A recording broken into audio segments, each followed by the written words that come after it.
ज्ञान दो, ज्ञान बुद्धि में पैदा होगा तो असुरों से स्वतः ही किनारा हो जाएगा। हमें किसी लड़ाई थोड़ी करनी है, हमें तो अपना पुरुषार्थ करना है। हम लोगों को वो काट करते, उनका स्वभाव संस्कार बन गया काट करना। ब्रह्मा कुमारियों का भी काट करते रहते हैं, एडवांस वालों का भी काट करते रहते हैं। हड़ताल करना, पिकेटिंग करना, ये कोई सिमत है?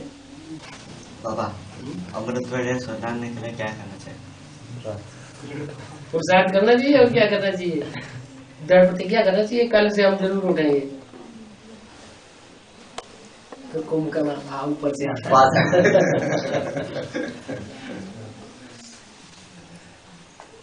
कुंभ से हार जाते हैं, कुछ काम करना शुरू कर दो।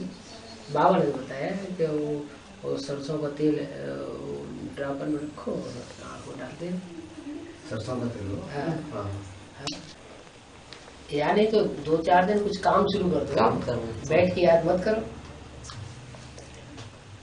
है काम करना अच्छा है। बाबा शंकर के हाथ में त्रिशूल दिखाते हैं ना, वो किसकी? शूल माना क्या होता है? शूल माना बाण, कांटा। 3 प्रकार के बाण हैं। इधर उधर के 2 बाण छोटे छोटे हैं और बीच का बाण बड़ा है। बीच का बाण बड़ा क्यों दिखाते हैं? क्योंकि ब्रह्मा का बाण वो भी काम नहीं करता, सहन शक्ति का बाण है।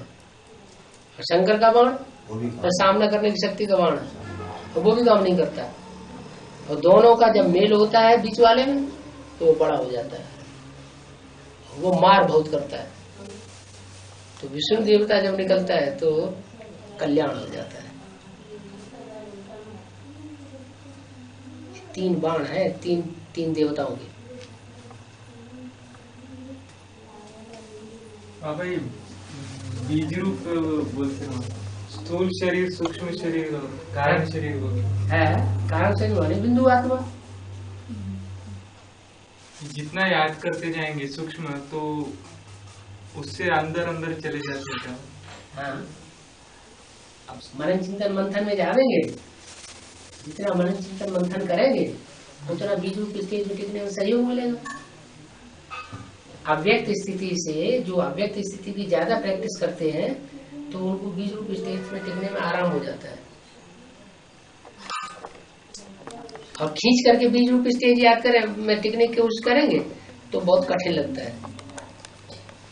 सीढ़ी बाई सीढ़ी ऊपर उठते हैं तो आसान हो जाता है।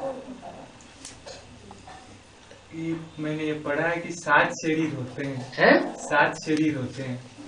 पढ़ा लिखा मनुष्यों को लिखा पढ़ा बेकार है, फालतू पढ़ने लिखना। मुरली में तो बाबा ने नहीं बोला। फिर ये 3 ही शरीर है। 3 शरीर, शरीर, सूक्ष्म शरीर और कारण शरीर। मतलब अव्यक्त अपनी आत्मिक स्थिति बनाते जाएंगे तो स्थूल से निकलते जाएंगे। स्थूल से निकलते जाएंगे। मन जो है वो बिखर गया है, मन की शक्ति बिखर गई है। बिखरी हुई मन की शक्ति को अगर हम एकाग्र कर लें तो शरीर की प्रकृति के ऊपर जीत पाई जा सकती है। सूक्ष्म शरीर मतलब वो सारे शरीर में फैला हुआ है कि यहाँ? हाँ, सूक्ष्म शरीर फैला हुआ है। हाँ, तब तो जो भूत प्रेत जो है उनका सारा ढांचा ही ढांचा दिखाई पड़ता है, मांस मज्जा नहीं दिखाई पड़ता।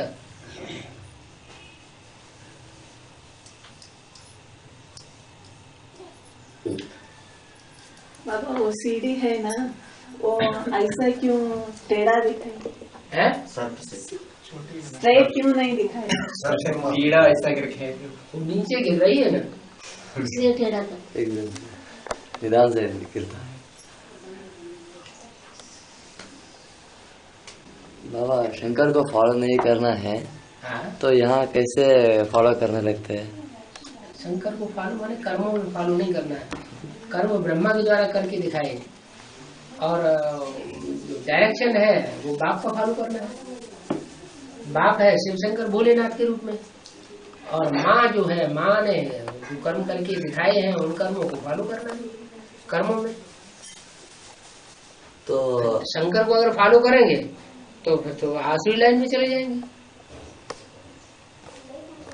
असुर बन जाएंगे, बजाय बनने के देवता और क्या बन जाएंगे, नीचे गिर जाएंगे।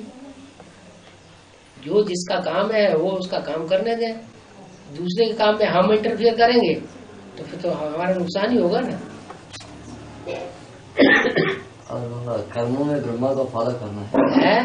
कर्मों में ब्रह्मा जब सागर मंथन हुआ, हाल विष निकला, तो दूसरे देवताओं ने क्यों नहीं पिया विष? वो क्यों डर कर भाग गए हैं? देवताएं भी भागने लगे, असुर भी भागने लगे।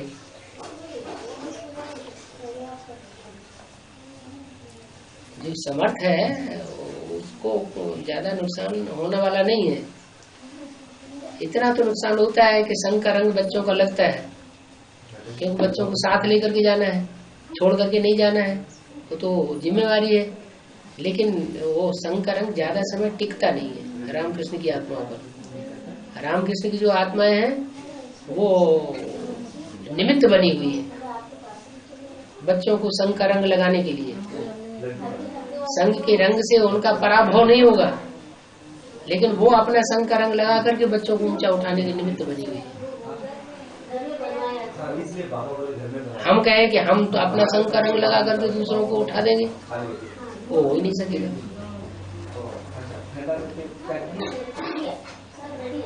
मुकर्रर रथ उसकी ताकत अपनी है, और हम तो ब्रह्मा है टेम्परेरी रथ, उसकी ताकत अपनी है, और हम तो वो उस लेवल में है नहीं। तो हम जानते हुए भी अगर ऐसा कोई प्रयास करेंगे तो नीचे ही गिरेंगे ना। उसको कहते हैं भस्मासुर। आपने कोई भस्म कर लिया। जितनी बिंदी की याद करते हैं तो बिंदी के अंदर चली जाती है। बिंदी को क्या याद करते हैं? बिंदु को अगर आत्मा को याद करो, समझ अपनी आत्मा को याद करो। तो आत्मा बिंदु है, आत्मा ज्योति बिंदु है। हम ज्योति बिंदु आत्मा को प्रकृति के मध्य में याद करते हैं। तो बिंदु के भीतर बुद्धि चली जाती है, मतलब वो खोखला लगता है बिंदु, उसके अंदर बुद्धि चली जाती है। बाप के बगैर आत्मा तो खोखली है ना। बाप के साथ आत्मा को याद करें ना।